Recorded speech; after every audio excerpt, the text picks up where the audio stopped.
কাল রাত্রে ব্লগ করতে করতে বাড়িতে চলে এসেছি, খেয়ে ওই বাড়িতে নেমন্তন্ন খেয়ে, আর তোমাদের গুড নাইট বলা হয়নি। তা গুড নাইটটা আর হবে না, এখন তো গুড মর্নিং। তোমরা সবাই কেমন আছো? আশা করি ভালো আছো, আমিও ভালো আছি। আমার স্নান টান হয়ে গেছে আজকে, আর আমার খুব ঠান্ডা লেগে গেছে, গলা ব্যথা, জ্বর ভাব। তাও একটু দিদি বাড়িতে যেতে হবে, কারণ ছোটো মেয়েটা ওই বাড়িতে রয়েছে। আবার শ্রীরামপুর যাবো, এখন একটু চা খেয়ে নিই, চা খেয়ে একটু রোদ্দুরে বসি। সাজগোজ হয়ে গেল, স্নান টান করে আসলাম, এসে রেডি হলাম। তা আমি একটু ডিম ভাজা খেয়ে নিলাম, আর বিস্কুট টিস্কুট তো খেয়েছি, একটু পায়েস ছিল, একটু চাটনি ছিল, এটাও খেলাম। খেয়ে তা আমার বর খাচ্ছে, তা বেরিয়ে যাব। মেয়ে বারবার ফোন করছে আর ফিরবে। আর বড় মেয়ে বড় মা মন্দিরে গেছে পুজো দিতে, ওখান থেকে একটু ঘুরবে টুরবে, তারপরে আসবে। আজ ওর ছুটি, আমরাও বেরোবো।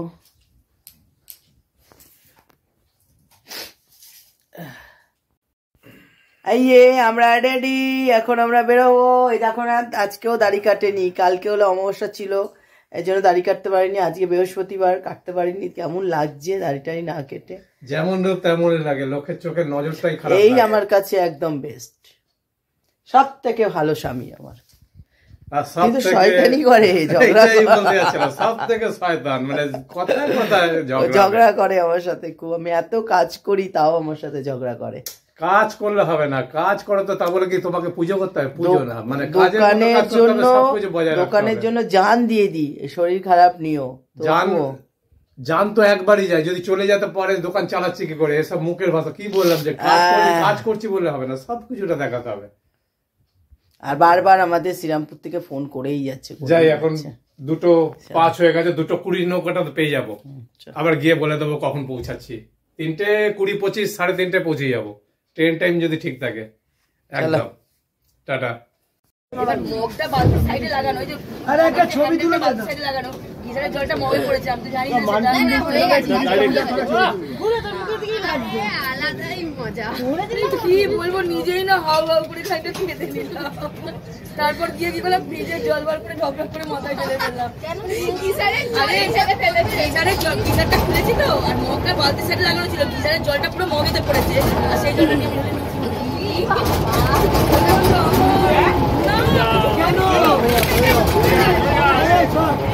পরশুদিন সুজিত এলে হাত ধুতে গেছে, রাত্রিবেলায় সুজিত হাত ধুতে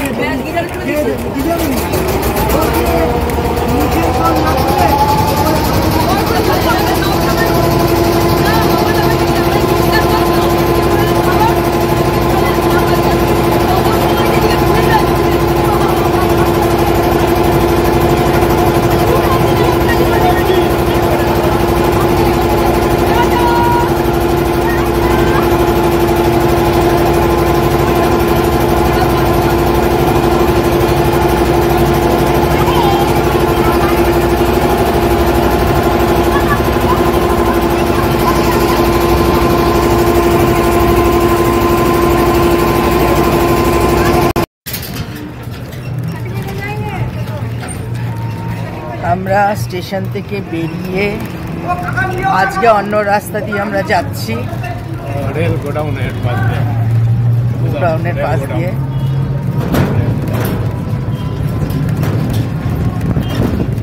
তো বারবার ফোন করেই যাচ্ছে, ভালো হয়েছে, দিকে গেলে সেই খট খট খট খট খট।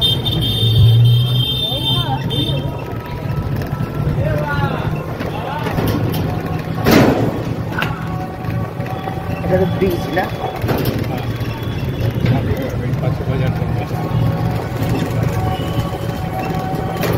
হয়ে যাচ্ছে আবার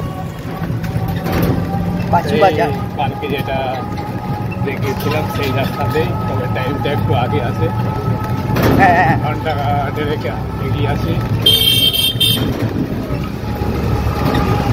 এখনো সেই পুরো বাজার এখনো ইয়ে হয়নি, বসেনি রাত্রিবেলার বাজারটা, এখন সব গোছাচ্ছে।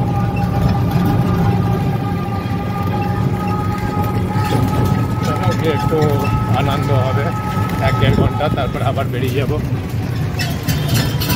2 ঘন্টার জন্য আনন্দ করা। 2 ঘন্টাও টাইম পাবো না।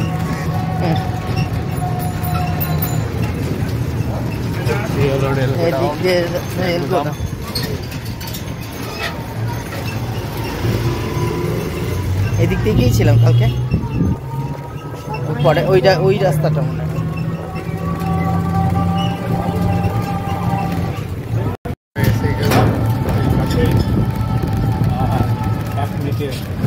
রাস্তা আছে মনে হয়,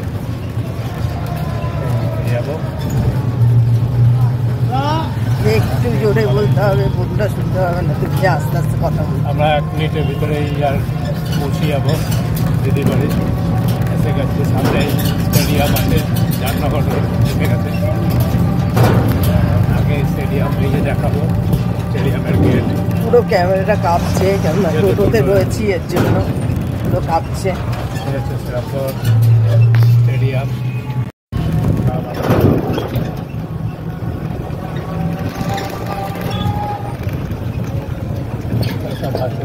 খেলাধুলো হয়। চলো বাড়ি যাবো তখন আবার যাবো গেলাম একদম। এবার নামবো।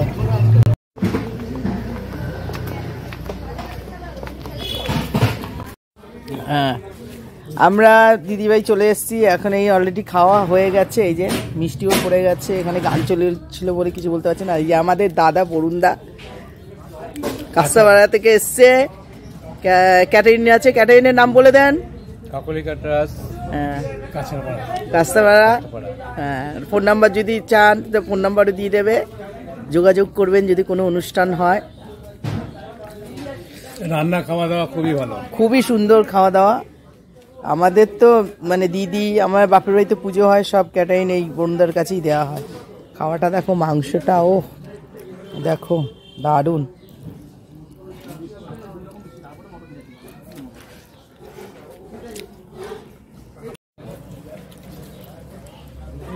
যারা পরিবেশন করছে তারাও সব কাস্তাপাড়ার আমার ভাইপোরি বন্ধু। ক্যাটারিং করে, ও সব বন্ধু বান্ধব এরাই সব সার্ভ করে, সবই চেনা জানা। ওরা কাস্তাপাড়া থেকে এসে শ্রীরামপুরে আগের বছর এসেছিল। আর রান্না খুবই ভালো হয় আমাদের প্রত্যেকটা অনুষ্ঠানে। আমার বাপের বাড়িও, এখানে দিদিদের বাড়ি, সব জায়গাতেই বরুণদাই রান্না করে। উনি ব্যারাকপুর, ইসাপুর, যেখানেই কাজ হোক, কালকে কাজ আছে চলে যায়। উনি যাবে খড়গপুর। আমার মুখটা দেখতে পাচ্ছেন, খড়গপুরে যাবে, ওনার কাজ আছে বললো, কালকে বেরিয়ে যাবে। বড় কাজ, ভালো রান্না বান্না সব খুব ভালো, একদম ব্যবহারও খুব ভালো, নিজের মতন উনি। কোনো মানে যে চিন্তা করতে হবে যে বা দেখতে হবে, পাহারা দিতে হবে, এরকম কোনো। আর আজকের থেকে নয়, না বহু বছর থেকে। আজকে আমি তো প্রায় 25 বছর 26 বছর ধরে দেখেই আসছি ওনাকে, যেখানেই যেভাবে দেখাও। আমাদের প্রত্যেকটা অনুষ্ঠানেই উনি আছে। আর রান্নার কাজও খুব ভালো, রান্নার কাজ এত সুন্দর যে কোনোটাই খারাপ করে ছেড়ে দিতে হয়, কোনো মানে অসুবিধা নেই।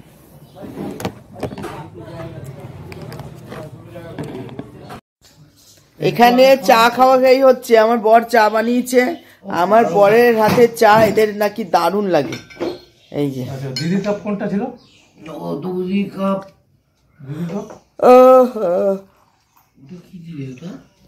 ওটা কার? ওটা কাকে দিলে? এটা বুঝুক তো? হ্যাঁ, এটা বুঝু। দিদির কাপটা কি কালার ছিল? নিয়ে গেলে তো তুমি, ওইটা দিদিকে দিয়ে দাও। এখানে তো 3টে কাপ রেখেছিল, আরেকটা কাপ কোথায় রাখলে? দিয়ে এসছি একটা। এরকম জমে নাও, চলো স্ন্যাক্স আছে, নাও তাড়াতাড়ি নাও। নেবো নেবো। আর এখানে এসে শুয়ে পড়েছি, আর যেতে ইচ্ছা করছে না, শরীরটা ভালোও লাগছে না, কিন্তু যেতে হবে,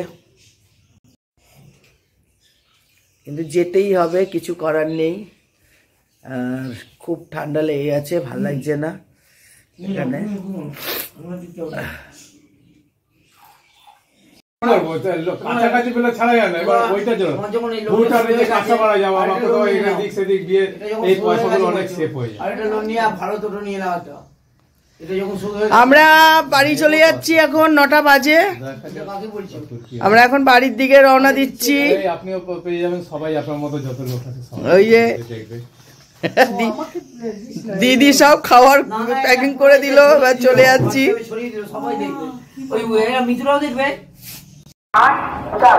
আমরা এই এখন নেমে গেলাম মানকুণ্ডুতে, এবার এখান থেকে টোটো ধরবো, ধরে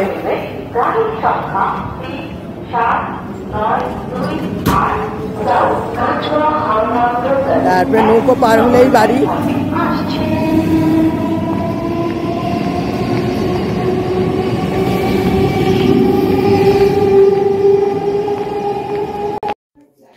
বাড়িতে চলে এলাম, এসে মানে হুড়োহুড়ি করে রুটি নেবে। আমার বড় মেয়ে কিছু রুটি করে রেখেছে, এখন আবার আটা মাখা হচ্ছে, আরও কজন নেবে। তা তাড়াতাড়ি আসলাম, মুখ টুক কোনোরকম ধুয়েছি, হাত মুখ ধুয়ে চেঞ্জ করলাম, করে এখন বসবো আটা রুটি করতে। তাই তাড়াতাড়ি যাই হোক, আমার ব্লগটা এখানেই শেষ করছি। যদি কিছু ভালো লাগে লাইক করো, কমেন্ট করো, শেয়ার করো, সাবস্ক্রাইব করে দিও। আর সবাই ভালো থাকো, সুস্থ থাকো। Tata, good night. আজকে আর বেশি কথা বলার সময় নেই, কেন আমি এখন রুটি আবার করতে যাবো।